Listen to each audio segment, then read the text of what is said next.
रामराव साहेब. Madam मी पंढरी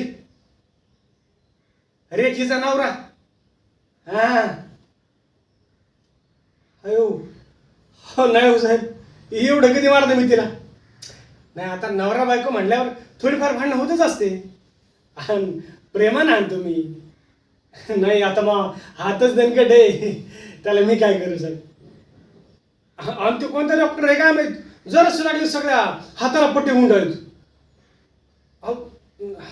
साहेब हा madam तुम्ही बरोबर बोलले. आणि मॅडम मी कहू का हाणतो का तिला. अहो ती करते तसं येड्यावानी. काय तिकडे मोठमोठ्या लोकांच्या घरी नाटकं बघ होती आणि तसंच घरी करा म्हणते. काय तर म्हणे घरून कामावर जाताना कपडा पप्पी घेत जा मला. आता सकाळचा टाइम काय पप्पे घ्यायचा असतो का. इथं आंघोळ करायला टाइम नसतो आणि पप्प्या कोण घेत बसेल. आणि एकदा तर म्हणती सोबत बसून दारूच प्या. आता बाया माझ्यासोबत बसून प्यायला ते का चहा आहे का शरबत आहे. नाही तुम्हीच सांगा साहेब. नाही आज म्हणली दारू प्या, उद्या म्हणून गांजा मारा. हेच करायचं साहेब. म्हणून आपलं टाळकं सरकतं. मग देत असतो एक दोन रट्टे. मग बसतील रुसून ती. दोन दोन दिवस झालं घरी येत नाही. आता झाले 2 दिवस घरीच आहे ना, म्हणून मी इकडे आलो बघायला. संशय मॅडम मी काय येडा आहे का संशय घ्यायला.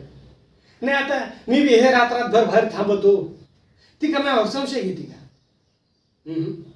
तिचा विश्वास आहे माझ्यावर आणि मावा तिच्यावर.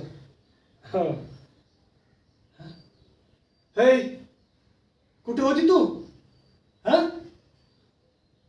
फोन पण होता. तुला किती म्हणलं मग नंबर पाठ करून ठेव जा म्हणून.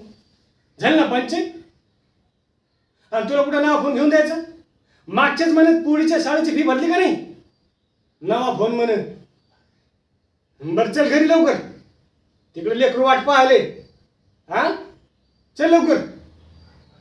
साहेब मॅडम येतो. चल लवकर.